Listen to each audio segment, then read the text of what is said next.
Welcome to the Buffalo Sports Conversation Room. I'm your host, Jamie Malloy, and I'm ready to chat about week 3 of the NFL. But first, let's bring on my co-host, Joe Dallio, then our special guest, Steve the Car Guy, who we've had many times on last year. So without any further ado, here's Joe. Hey, Joe, how's it going? It is going great. Always be good to be on with you here. Forgive me if I'm a little tired tonight. Open house at the school. So basically putting in a 12-hour day. That's why I'm still in my work clothes here. But still, I had this to look forward to all day. And I look very much forward to talking to you and Steve about some week 3 football. Yes, exactly. How did open house go, by the way, before we start? It's always good. It's always a night I enjoy. It makes for a long day. It makes for a long week. The week seems like it's 8 days long. But I always enjoy, those days at school. So even though, again, I'll be tired for the rest of the week, it's still worth it. Exactly. Just like Fifth Harmony. Yeah. I had to go to work a lot today. So, there we go. Okay. Yeah. Our musical references, folks. For those who don't know, we like to put musical references into our football podcast. That's just how we roll. Oh, I did it again there. This is how we roll. Anyway, before I go on a comedy rant here, let's bring on our special guest, Steve the Car Guy from Buffalo. Here's Steve. Steve, how's it going, man? Hey guys, I'm good. How are you doing? See you. Awesome. Good to have you back. Glad to be back. Go ahead, Jamie.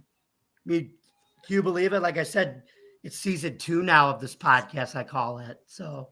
And it feels like just yesterday I was on with you talking about the end of last season and how things were going and how we were going to feel, and all of a sudden we're staring at week 4 next week.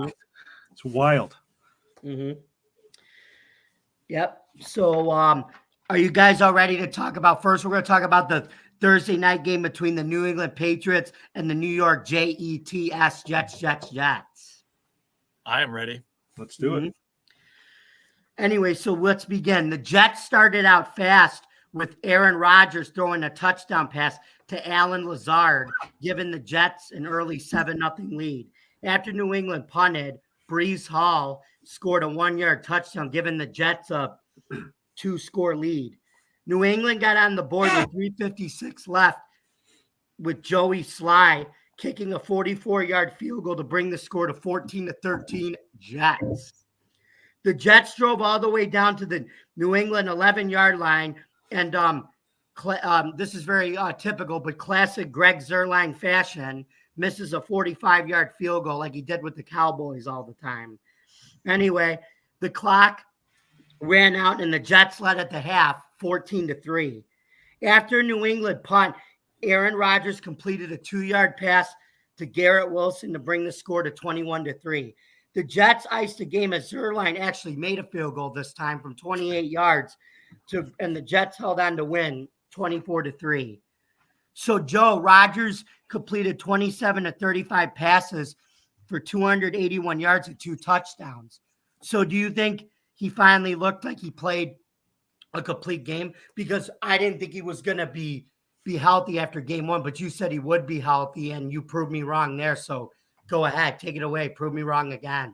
Yeah, thank you. And not only did Aaron Rodgers play like Aaron Rodgers, I think the entire Jets team played like we expected to see them play.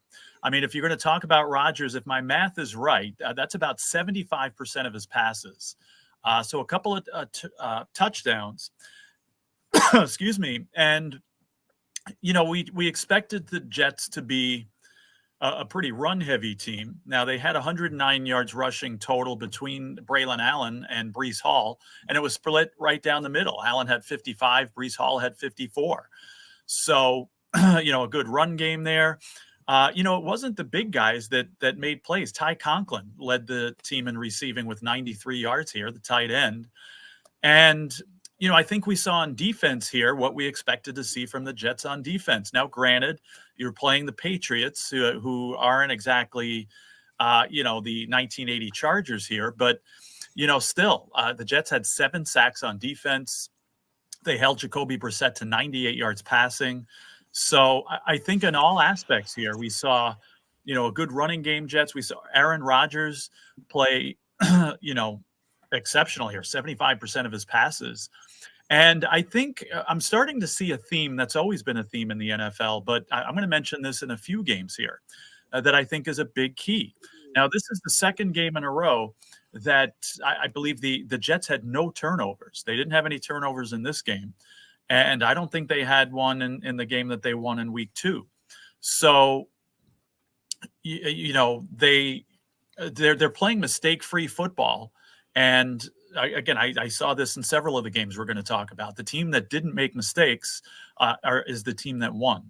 So this is the team that a lot of people, including myself, that picked the Jets to be a good team this year. This is what we saw. And again, you got to take it with a grain because it's the Patriots and they got a tough schedule coming up. We'll really see what the Jets are made of in the next few weeks here. But still, I think this is what we expected to see. And if we continue to see it, then this is going to be a team to look out for. Mm-hmm. Steve, what I think the only silver lining with the Patriots being a team like this is and it's a silver lining for teams that get blown out, or when you win, when you lose, or when you win now by a lot, your backups get to come in and get reps, which are still valuable reps no matter how good or bad you are, especially nowadays. And I think it's important for a rebuilding team like the Patriots because number 3 overall pick Drake May got to come in and finally make his NFL debut late in the fourth quarter. And his stats were only 4 of 8 for 22 yards, but Brissett only had 98 yards on 12 and 8 passes the whole game. And they already said Jacoby Brissett is still going to be the starter. But the way I'm hearing it is Gerard Mayo's been doing this all year, where usually with the quarterback practice reps, it's usually like 85 to 25 or like 90 to 10 that the starter gets the first team reps and the backup gets second team. But they're actually doing it 70 to 30 with Drake May and Jacoby Brissett in terms of getting the snaps with the first team. So is this a sign of things to come that we may end up seeing Drake May sooner than later become the team starter? Well, if I was the Patriots, I would say may not. I would say keep him on the bench for this year. I was actually talking to my friend Larry about this. He's a Patriots fan, and he's obviously not very thrilled or impressed with Brissett. But he and I both talked about it at length earlier, and both agreed that keeping May on the bench right now is probably a good move for them. Mainly because if he goes in there, one of two things could happen. He could either, or both, lose his confidence completely because he has no time to throw the ball, or he could get hurt, severely injured, because that line is not protecting him. And I never want to wish this on anybody, but if you're going to have a guy get sacked and stay back there and get sacked, you might as well have it be Brissett, because he's technically, in my mind, a career backup, and Drake May is your future. So I think where the Patriots are and where they want to be next year, maybe with some free agency money and some draft picks, is to build a line that can protect Drake May, and then maybe start adding some weapons around at that point. But you can see, and we're not going to move in there yet because it was the second to last game of the week, but the Bills don't have great offensive weapons, but Josh Allen had 3 hours to throw the ball every time he snapped it. So I think that is one of the biggest things, is getting May protection. He could turn into something special. We saw his potential in the preseason, but I will look at it this year as it's probably going to be 2 wins for the Bills, knock on wood. They play the Patriots twice, and I don't think they're as good as their record is. Their record's kind of, there's a lot of fake records out there right now. And the Jets kind of, I feel like they haven't had an impressive win yet. I guess the Patriots are just not a great offense, and great 24-3, fine. But you barely beat the Titans, who are in the power rankings. Actually, I think they might be last now, because I think Carolina jumped them. So the Jets, give it a couple more weeks to see where they're at when we face them. But the Patriots, I say, keep May on the bench, keep him learning, figuring out the offense, and get him some protection next year and maybe a couple weapons. And then the Patriots might be something to fear because their defense isn't horrible and they have a good running back. So that's what my thoughts are on the Patriots and the Jets for that matter. Yeah, like I said, I think you could tell like they're still not gonna they're still probably gonna be just as like not as or just as inadequate as they were last year, but you could see Mayo's definitely bringing a competitive energy to that team, though. I mean, they're definitely going to compete with more energy than they did the last year under Belichick. So, and like I said, Gerard Mayo's got a chance to say, "Hey, Bill, look what I did. I actually won with a quarterback other than named Brady for 20 years. That's the difference." So, Mayo's got a chance. At least he can have he like I say, he potentially has bragging rights over that if it all works out. True. So, and now turning over to the Sunday 1:00 game with the New York Giants traveling to take on the Cleveland Browns. And I think this was an interesting game. There was a lot of ex-Bills in this game in terms of coaches and even players too on both sides. With the Giants, you had Brian Daboll and Devin Singletary. And with the Browns, you had Wyatt Teller before he got hurt. And then you had Kenny Dorsey and Jim Schwartz as the offense and defensive coordinators for them. So things started out slow for the Giants as kick returner / running back Eric 50 Shades of Gray fumbled the opening kickoff return, and which set up a touchdown for Amari Cooper to bring the score to 7-0 Cleveland 11 seconds into the game. The Giants got the ball back with a 13-play drive, ending in a 1-yard touchdown with Devin Singletary tying the score at 7 with 2:07 left in the first quarter. Malik Good Neighbors scored the next touchdown on a 1st and goal from the 3-yard line to make the score Giants 14, Cleveland 7. Jones found Neighbors in the middle of the end zone, scoring a second touchdown before they had to make the score Cleveland 7, G-Men 21. With the score 21-7 at the half, Neighbors became the youngest receiver at 21 years and 56 days to score 2 touchdowns in a single game. So another young buck from the Jersey area, although in the NFC makes history being the youngest receiver, and then you had the youngest running back on the Jets. So big things happening for those young guys in East Rutherford over there. So anyway, another former Bill who we drafted as a kicker but got beat out by Dan Carpenter, Dustin Hopkins for the Browns, missed a 56-yard field goal in the third quarter. With over 11 minutes left in the fourth quarter, Cooper scored a touchdown, and then they converted a 2-point conversion to make it 21-15. But on the Giants' final possession of the game, Singletary iced the game and fell down onto the ground. And then with a kneel down, the Giants won their first game of the season, 21-15. So, Steve, what do you think about Brian Daboll finally getting his first win and having a familiar face in Devin Singletary replacing Barkley at running back? I think it's funny because this Sunday, a lot of the teams that were very tough to watch and just like ugly performances both had decent games. Talking about Carolina and the Giants, and I think with the Giants, I'm happy for Daboll. Feel like he's had a bad deal down there, kind of with the QB situation and not really building much. They're kind of just I feel like they're just treading water. Hopefully they can find a future. Maybe Daniel Jones steps it up, or they find a future quarterback in the next draft. But I will say, it doesn't matter who's playing them. It's always satisfying watching Cleveland lose. I'm not sure why I feel that way. Could be something to do with their QB, maybe. But I was going to say the same thing. But watching them lose it's quite satisfying. And I will tell you this much: I couldn't even imagine the damage Malik Neighbors would do if he was being thrown to by an elite quarterback. I mean, he put up those numbers with Daniel Jones throwing him the ball, and that's that's mind blowing to think of what he would do with Josh Allen or Mahomes or Burrow throwing him the ball.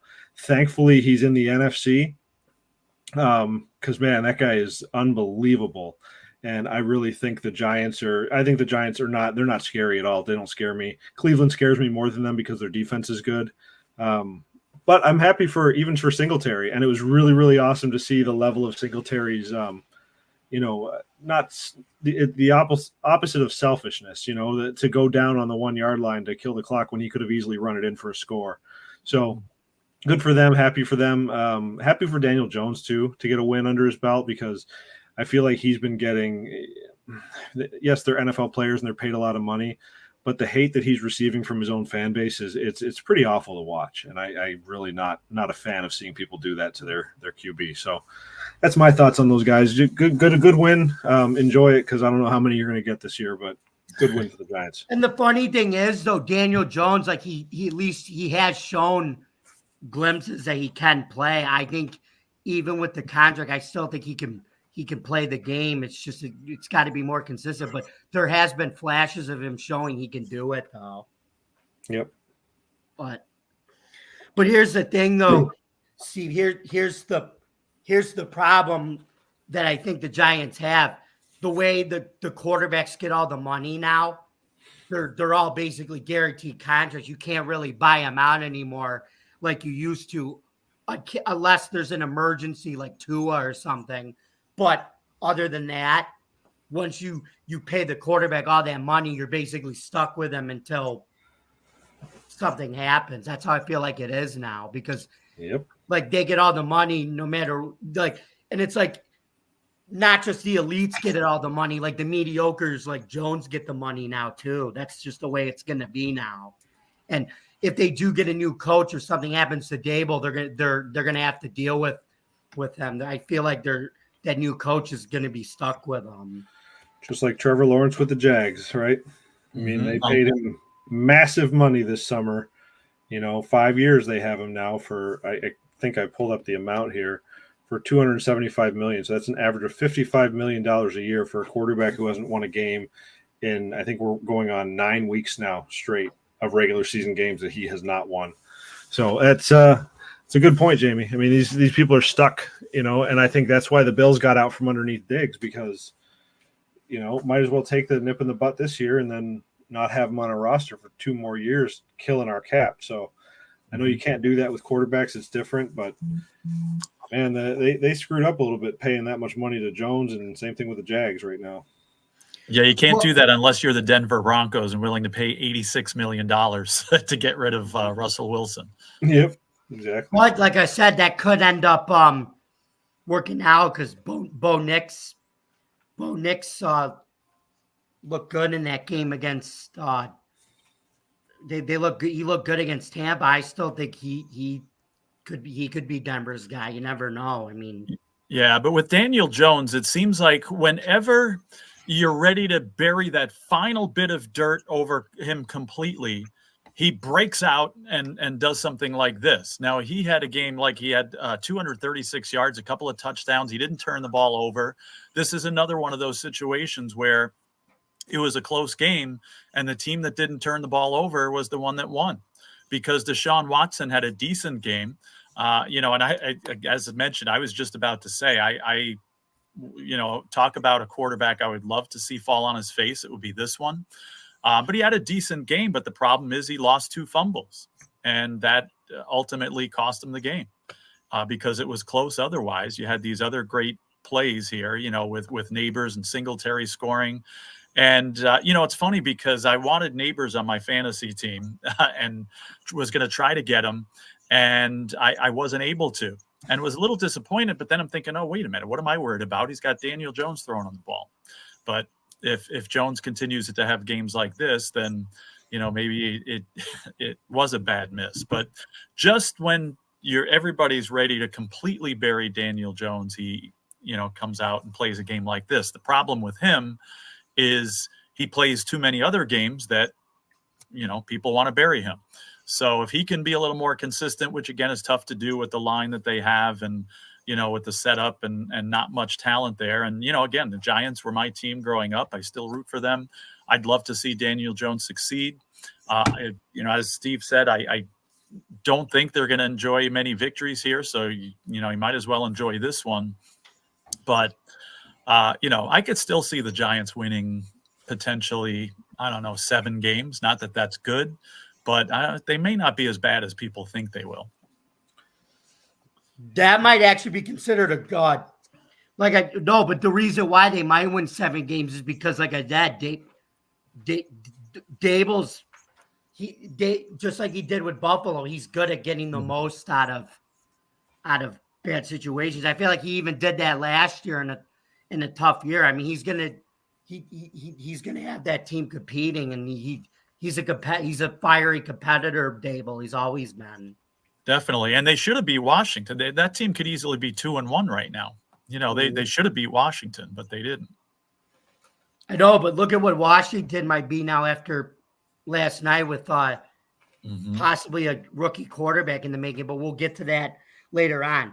Anyway, let's move on to a game that we're going to actually call nail-biting, but didn't think it was going to be nail-biting. The 4:25 game where the Baltimore Ravens traveled to Jerry's World to take on the Dallas Cowboys. The Cowboys started out very slow, probably slower than the tortoise and the hare. In the fourth quarter, the score was 28-6. But later on in this race and story here, the Cowboys kicked an exciting onside kick and surprisingly recovered it and scored 19 unanswered points, but fell short in the end to make the final score 28-25 Ravens. The one bright spot in the game for the Cowboys is that kicker Brandon Aubrey from Joe's favorite league, spring football, the USFL, did kick an amazing 65-yard field goal. So, Joe, what do you think? That was amazing that the Cowboys made the 65-yard field goal. But just think, 2 weeks ago against the Browns, Brandon Aubrey could have broke Justin Tucker's record. They were going to go for the 71-yard field goal, and the Browns it didn't. But what do you think of them? They went for this one, but they didn't go for that one. Yeah, and as much as I wanted to see it, because I was watching that first game where he had the chance to break the record, and I was certainly hoping to see it. I could certainly understand why they didn't let him go for it. The Cowboys had all the momentum in that first game, and why would you risk something going wrong with this kick and the Browns running it back and getting momentum and turning that game around? So as much as I wanted to see it, I can understand why they didn't go for it. But talking about this game here, I was totally convinced that the Cowboys were going to win this game. Last year, we talked about it on this show a lot, that they were invincible at home. I mean, minus the playoff meltdown. They outscored opponents like 40-15, at home last year, and they were just absolutely unbeatable there. And they lost the first game. They got destroyed, in that first game. They thought it was last year's playoffs, I guess. So I could not see them at all going 0-2 at home. And even understanding that the Ravens were 0-2 overall going into this game, and they were going to play desperate football not to go down 0-3. But I was totally convinced the Cowboys would win this. And it was, the game went back and forth. And the Ravens did what they do best, and that is choke away leads. They were up 28-6. They barely held on. If I'm a Ravens fan, I'm thinking if they lose this game, I'm done. Because how many times in the last few years, have you seen Ravens choke away these leads? So good win for them. Again, they don't go down 0-3, because that would have been difficult. And then again, with the Bills coming up and everything, with the potential to even go 0-4, this was a must win for them. And to win at Dallas against another desperate team here, I thought was a very good win. And for those of you saying Derrick Henry is washed up, I don't think so. 151 yards rushing, 2 touchdowns, caught some passes. This guy's playing like 3 years ago, Derrick Henry. Now, again, people are getting on Dak Prescott now, and things are getting a little nervous in Cowboys land. I don't think you can blame Dak Prescott for this loss. He threw for like 380 yards and a couple of touchdowns. Threw the ball the whole game. He did 51 pass attempts, and he completed 28 of them. But still, 379 yards. You can't blame Dak Prescott, for this loss. But, Cowboys are in trouble. 0-2 at home now, and they do have the Giants, and I think, they'll show who's boss here. I think, again, it's just amazing in this league. It's always been this way, but it seems more so this year. Whatever happens this week, you can expect the opposite to happen next week. There's teams, the Cowboys look like a Super Bowl team in week 1, and they laid an egg last week. The Giants, with a great win here. And, look out what happens next week against the Cowboys that we're just talking about, who looked, bad the last 2 weeks. That's why I was a little bit afraid of this Bills game that we'll be talking about very shortly. I thought, the Bills looked like a Super Bowl team and completely dominated an excellent Dolphins team. And, I expected them to, maybe come out a little flat in this game. And, that certainly did not happen. But, so many times this season, the Saints lose, and the Raiders look decent, and against the Carolina, who was looking like one of the worst teams in history, and that turned out totally opposite of what everybody thought. So just when you think you got something figured out here, the opposite happens the following week. So that's what makes the league exciting to follow. And it's going to continue to happen, I think. Just because a team looks great or just because a team looks awful this week, it could be totally different next week. So very interesting game here with a lot on the line. And again, big win for the Ravens. You know what it's called, Joe? What's that? It's called a league without Belichick coaching. Yeah, there you go. That's what I think it is.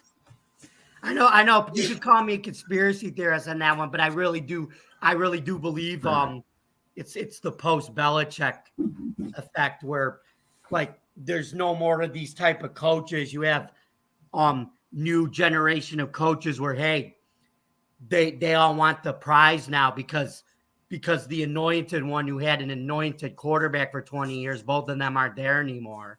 Yeah. And even though like I said, you have the anointed Mahomes and the anointed Andy Reid, that book's still unwritten though compared to the Patriots. So we'll see. That's right. You heard it here first, folks. Mm-hmm. So anyway, Steve, what changes do you think the Cowboys made after halftime that made them look like they actually wanted to be there and want to play the game? Because as Joe said, the Ravens did what they did best. They choked away the lead, but the Cowboys did what they did best, letting another team running it down their throats besides the Bills.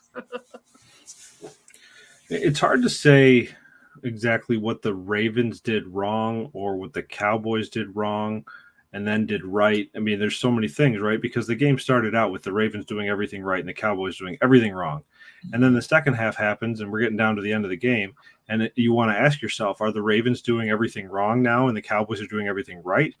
Or, or are the Ravens just not able to close a game? It's really hard to find exactly what happened and why the teams failed, because the Cowboys, like in the first week, we saw they're a good team, and they have the potential to score a lot.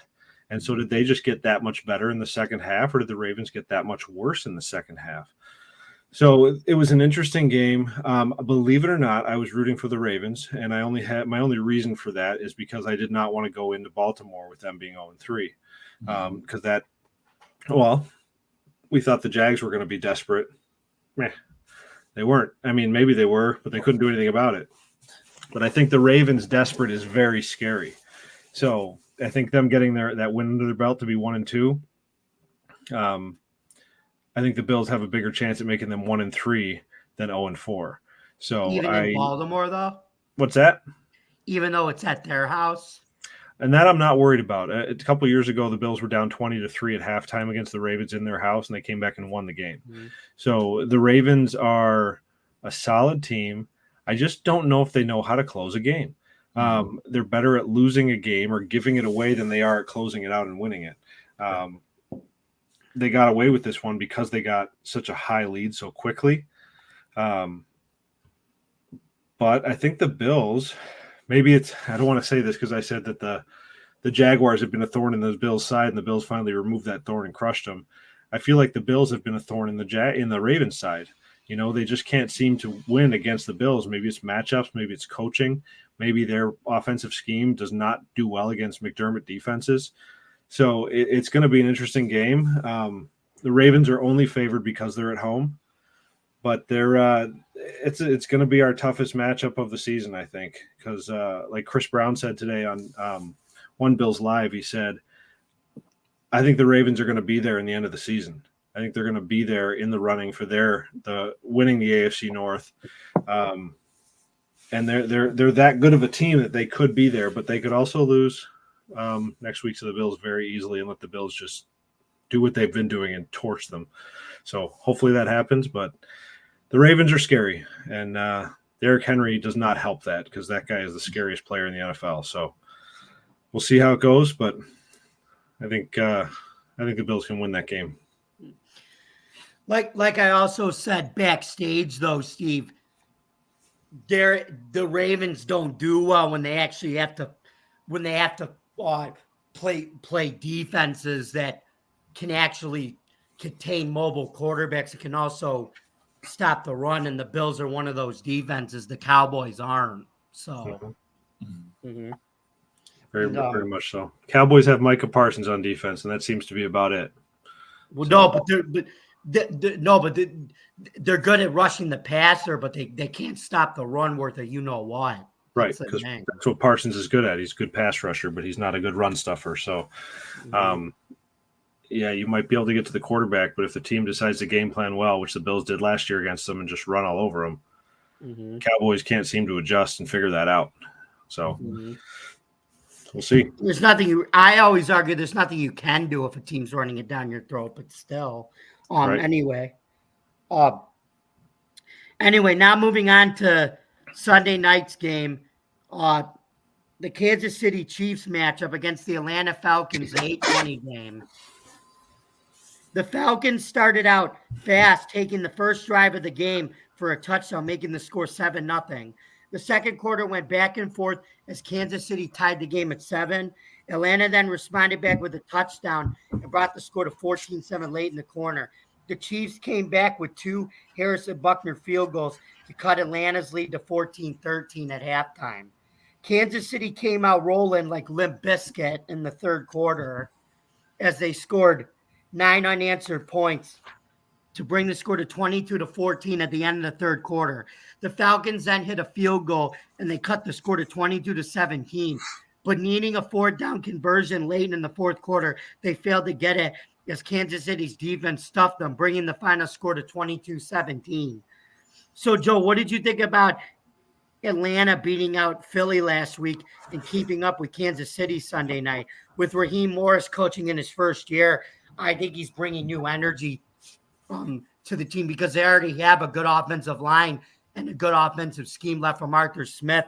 But I think he's also going to start building a good defense that they didn't have under Arthur Smith. So do you think they have a chance to be a playoff team if they can consistently put it together? Yes and no. A lot of people are picking the Falcons to win that division. I still don't have faith in them. Now, again, Arthur Smith was criticized because of his lack of game management skills, and they have a guy that seems to maybe be a little less clueless in that area. But I still don't have a lot of faith in this Falcons team. Now, upon saying that, I really thought they had a chance to win this game, even before the game.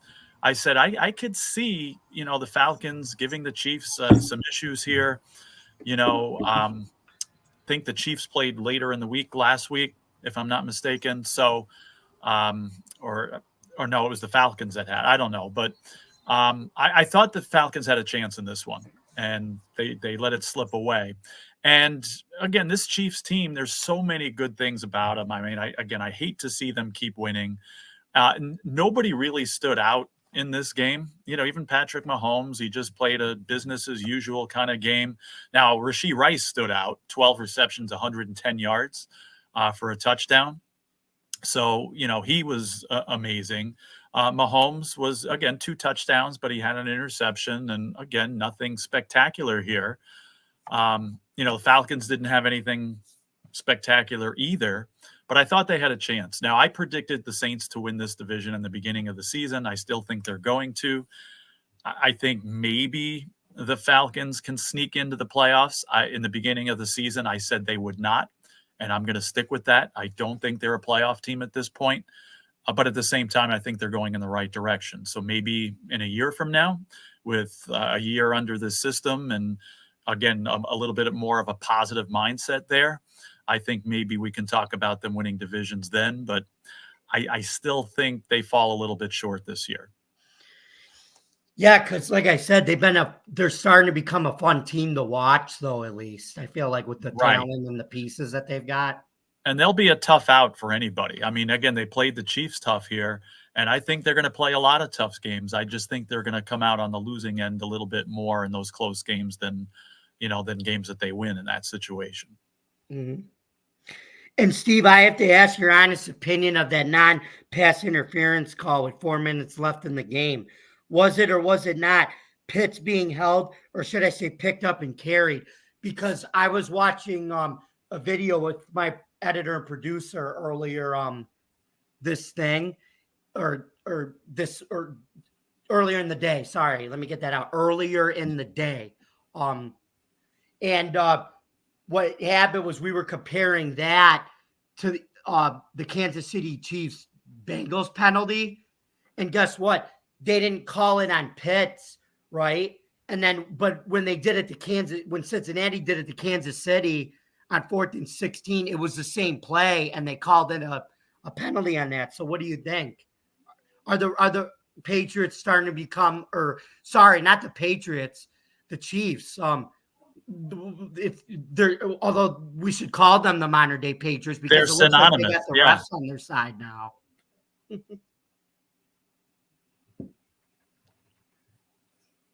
Steve, I can't hear you. You're muted. Sorry, my son was crying, so I muted it because he's in the room next door and he's not happy right now. So, okay. No, I think where was I? We were talking about, sorry. About the non-call, the pass interference. Thank you. So when it comes to pass interference, I think it was pass interference in both plays. I think they just the consistency of the refs, and it's just not great. It hasn't been a great product of reffing for years. And they call the one, if they're going to call the one on the Bengals, call that pass interference. You got to call that one on the Chiefs too. Mm-hmm.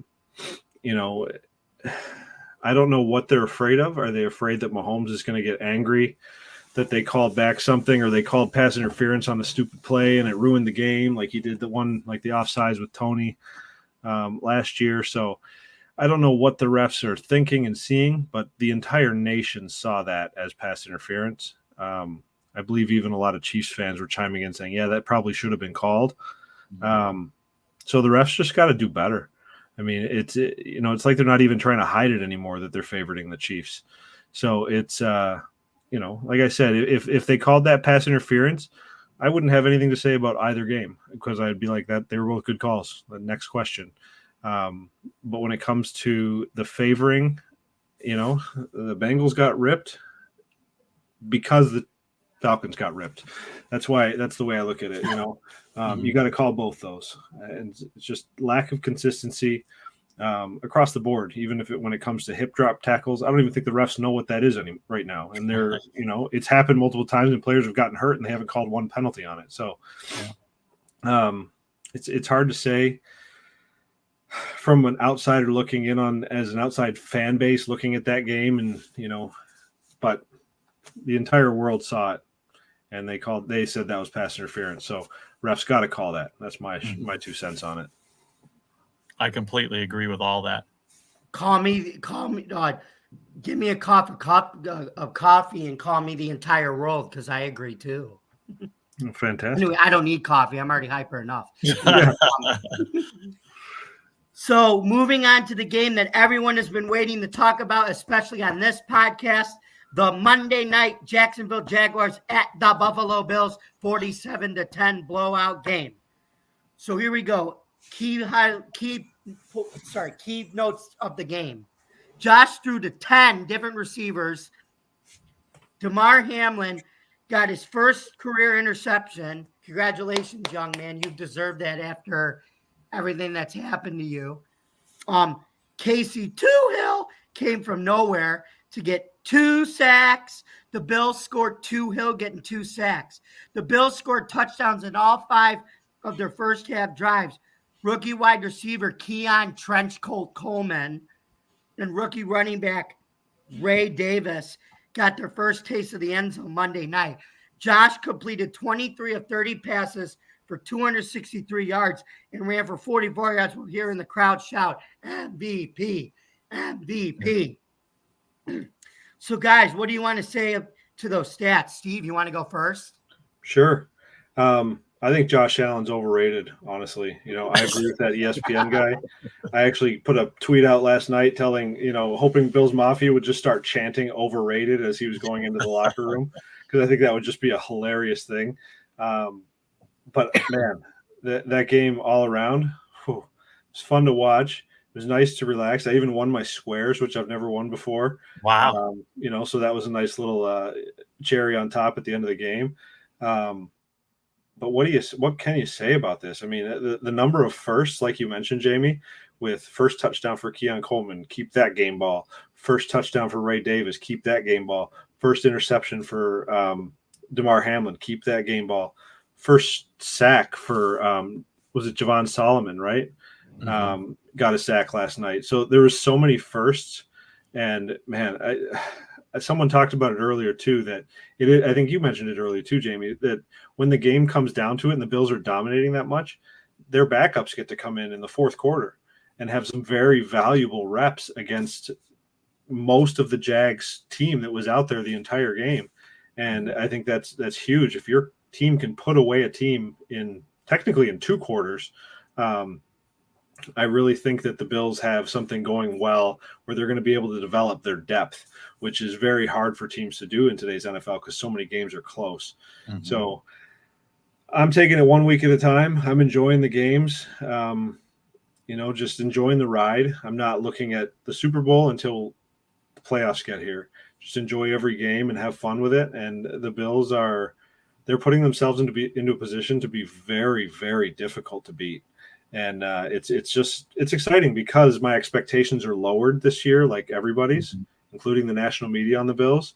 All the games have been less stressful from the start, and then in the end, they're just not stressful because the Bills are dominating them. So it's been fun so far, and I'm excited for next week. But man, they look like a tough team to beat after last night. So I got on that one. Yeah, they do. But like I said, the first thing, it's strive for 5 in terms of the division before playoffs and everything. Yep. Meaning 5 AFC divisional titles in a row. So anyway, Joe, I was just saying this with running the ball being up the first 3 weeks of the season. I was telling Steve this. The Bills, I thought, were going to do their usual ground and pound, but guess what? They fooled the Jaguars and they passed it so many times during the game that they didn't start really running it until the game was over with the backups. Mm-hmm. So does it show that our opponents should be able to prepare for the run or the pass because the Bills can really do either or? They're going to be unpredictable, it sounds like, each week. Yes, I think that, thanks to James Cook, the Bills have a much more diverse offense. So, yes, I mean, teams definitely have to prepare for anything, when it comes to the Bills offense. Now, I was happy the way this played out because DraftKings had a prop on there where it had Josh Allen to get 245 yards combined passing and rushing. So I thought that was a pretty good offer there. So I took it. And he had 247 yards passing by the first half. So that I hit that bet, right at halftime there. So I was pretty happy about that. So I expected James Cook to run the ball a little bit more later. And he, really only had like 40 yards rushing. I mean, he did catch some passes. But yeah, I mean, you definitely have to be ready for anything when it comes to the Bills offense. So I mean, Josh Allen with 4 touchdown passes there. His quarterback rating was like 142, which is in the upper echelon there. And, Steve had mentioned too, some backup guys being able to play here. And, being from Lancaster, New York here, some guy named Joe Andreessen got in the game and even was able to get a couple of tackles in here. So I was very happy about that. Some guy named Von Miller got his 3rd sack last night, and he's got a sack in each game. So good to see, Von Miller making contributions here. Besides, I think Epenesa had another sack. Casey Toohill, you had mentioned, Solomon. So a lot of different guys, stepping up here. So, Damar Hamlin, great to see him get that interception, especially on a Monday night game. Bills did not turn the ball over.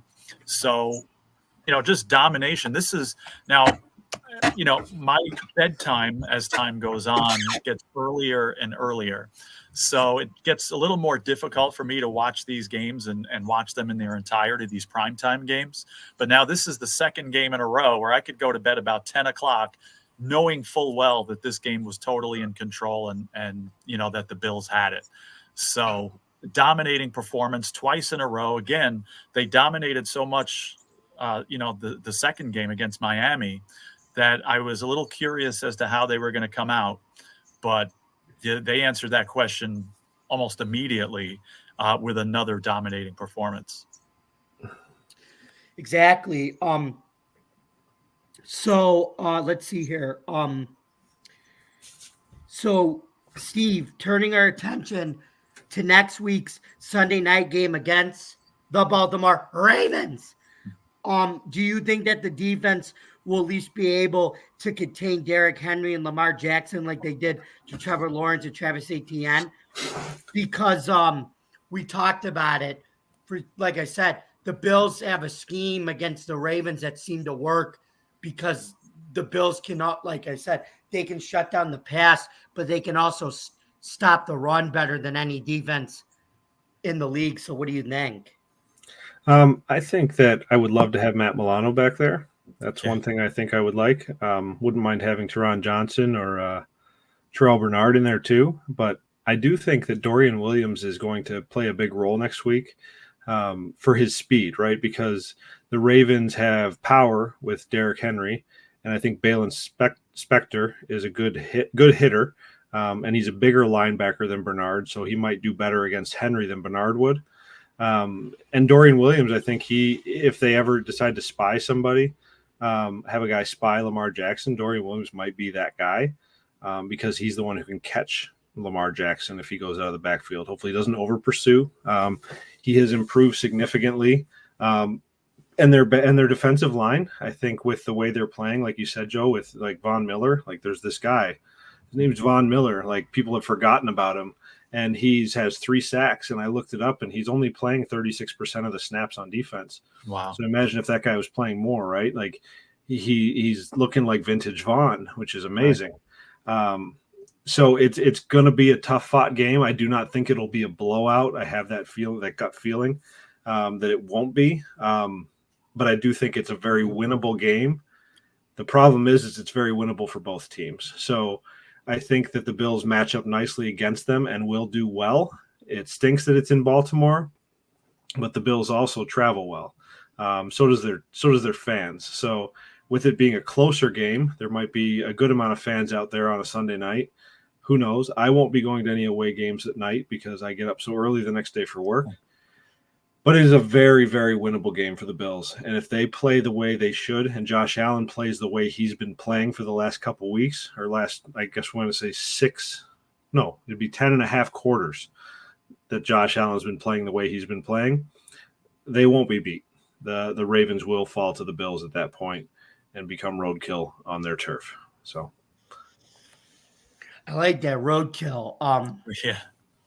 But yeah, and what I always said is, like I said, the way that Coach Babbage plays that, where you got to be able to stack the box and stop the run on 1st and 10 and then bring the pressure and everything. And like I said, he's going to have to continue to do that because, like I said, he's going to basically coach like he's been. He's going to say if we take away Lamar Jackson and Henry on the run, we can do what our offense did. We're going to say go win the game like we have the past 3 games. So anyway, for Joe's favorite part of the show, it's prediction time. So Joe, do you want to go first? All right, sure. Now, I agree a lot with what Steve said, as far as I think this is going to be a very competitive game. I think you're going to have 2 very good teams playing 2, very good games here. Again, the Bills have that following. I was able to go to Baltimore 2 years ago when they were there. So, it's a great experience. I won't be going to any road or night games, either here. But again, 2 good teams playing a very good game. I think ultimately, I'm going to call it Ravens 23, Bills 20. Each team's going to have a chance to win this game. I wouldn't be surprised if the Bills do win this game, but I just think that, again, with them maybe playing Monday night, a little bit of a disadvantage. Again, it's the NFL, like I said before. When a team looks like a Super Bowl team like the Bills have one week, a lot of times, not that they're going to look bad next week, but they don't, they don't win or they're not as dominant. So that's my prediction. Again, in the beginning of the year, we predicted the Bills to lose this one, so I'm going to stick with it. I say Ravens 23, Bills 20. Steve? I think the Bills drop another 30 bomb, and I think they actually end up winning 34-27. I think that'll be the difference there. And, I think it will be a shootout. I guess 27 is not really a shootout. I think if you're both in the 30s, maybe it is. But I think it'll be a great game, but I do think the Bills edge this one out with a 7-point victory over the Ravens. So that's my predictions. But again, I hope Steve's prediction is more accurate than mine. It is going to be must-see TV, that's for sure. I think it was a great call for the national game for Sunday night. So, and I'm going to agree with you. The Bills do put up a 30. And like I said, I think the defense does enough to at least slow down Jackson and Henry, and then the offense says go win the game. So I think the Bills win 30-23. Like I said, I hope you guys are right and I'm wrong. Hope so too, Joe. All right. It is now that time in our show for a question of the week segment. So, Steve, you know how this works, obviously. So if you don't, I would like to tell you again, but do you want to give it a try? Let's go for it. I know how it works. I got to most likely get it wrong, but I'll do my best. Yeah, I've been stinking up the joint, so I'm glad you're getting this question. Let's see how it goes. Okay, so, Steve, here's your first question on your first appearance of season 2 of the Buffalo Sports Conversation Roll. That was a mouthful, but I got it in. So anyway, which player is the oldest to win a Super Bowl? Is it George Blanda, Adam Vinatieri, Tom Fox NFL Sunday Brady, or John Carney? I'm going to say Adam Vinatieri. That'd be my guess right there. Nope. Sorry, Steve. It's incorrect. Joe, you want to give it a try? All right, I'll give it a try, but it's going to be tough since I would have said Vinatieri too. Not sure if I know George Blanda was really old in the NFL, but not sure if he won a Super Bowl. I don't know if he was with the Raiders when they won. Or if he was the oldest at that point. Why not Tom Brady? You got it, Joe. It was Tom Brady. At the age of 41 years old, his Tampa Bay Buccaneers in Super Bowl 55 beat Patrick Mahomes' Chiefs 31-9, thanks to a brilliant defensive game plan from defensive coordinator, now head coach at the time, Todd Bowles, by just blitzing Mahomes and Brady just doing enough to manage the game at his age to help them win that one. So. Okay. And like I said, it's only a half victory because I would have guessed Adam Vinatieri as well. Yeah, but actually, well, no, I'll give you the full for it because you talked yourself out of it and you got it right. Okay. And being a school teacher, you know that. Right, right. And my average, my percentage of correct responses is not exactly very high on this show. Mhm. So I'll take it. Anyway, it looks like we've actually come to the end of our show. Wow, it looks like that flew. Anyway, and we would like to thank our special guest once again, Steve the Car Guy, for coming on the show for the first time this season with all his Buffalo Bills knowledge. And guess what, Steve? Because we love you so much, you'll be on again in the near future. We love having you on. I think you're one of our best guests. So Great. I agree. Thank you for having me on, and I'll take that as a compliment because I've seen you've had Sal Capaccio on your show before, so but no, I appreciate that. It's always great to be on here. I love interacting, talking about the Bills. I, like Joe, am very exhausted as well because I think last night I got about an hour of sleep. So I'm crashing and burning quick, but this is the Bills can keep me awake. They did last night, and doesn't matter if it happens tonight too. So appreciate it, guys. Thank you for having me. Thank you. Yep, you're a friend to me and Joe, even though we've never met in person, but it feels like we've known each other for a long time, and you're a friend to everybody, which is, I can tell. Someday soon, we'll meet in person, I'm sure. Definitely. Okay. You could, and so anyway, guess what? It's now time for the social media part. So, Joe, where can we find you on social media on Tuesday, September 24th, 2024? Wow. Late September already. Joe Dell Sports on Twitter X. I put my 2 cents in, getting excited about some other sports starting as well. My favorite NBA basketball and hockey right around the corner. So I'll be putting my 2 cents in on stuff like that. And of course, still talking about the Bills, who are now entering the heart of their season as well. And, put a little plug in for my New York Mets.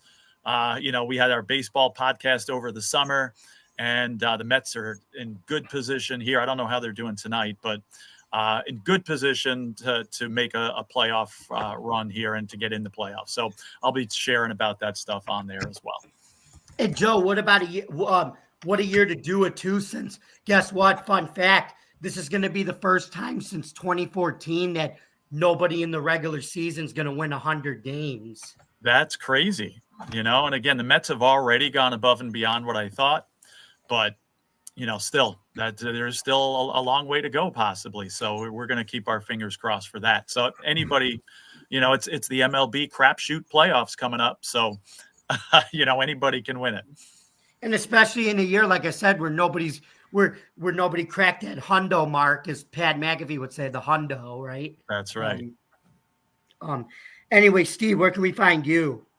99% of the time it's on Twitter at Bills Car Guy. See my name there on the handle. And I love talking Bills. Really, any NFL talk is great. And obviously, big Sabres fan too. But, I'll talk about them. I'm going to root for them for my whole life, but I'll talk about them when they start doing some great things. And they're looking okay. Preseason's not much to gawk at right now, but as of right now, they're 2 games in the preseason and they've scored 13 goals. So that's pretty impressive. So it's, that's what I love to do. That's where you'll find me. And that's where I'm usually on, interacting the best I can when I have time. So appreciate it. Yeah, and it definitely helps that they look good when you bring back a familiar face to coach them, just like the last 17 years he was there. So that's what's great about him. I mean, he like I said, he might have to change his coaching style because of it's the league's different now, but he's never gonna change holding you accountable and playing hard, which is what they need. So, which is good. And anyway, you can find me, yours truly, on Bills Chat 1 at Bills Mafia Chat, and also at Jamie Malloy, the unbiased journalist, at DJ Dog Tags on X, and theforkball.com, where I write about all sports. Please don't forget to subscribe to our YouTube channel, Driving the Top Productions. Don't forget to like, comment, and ring that bell for notifications. For more content on Driving to the Top Productions, please visit our YouTube page, Twitch stream, Facebook stream, wherever you consume your podcasts.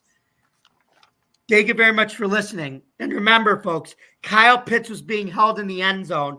The New York Giants got back on track with their first win of the year, and everybody eats when James cooks.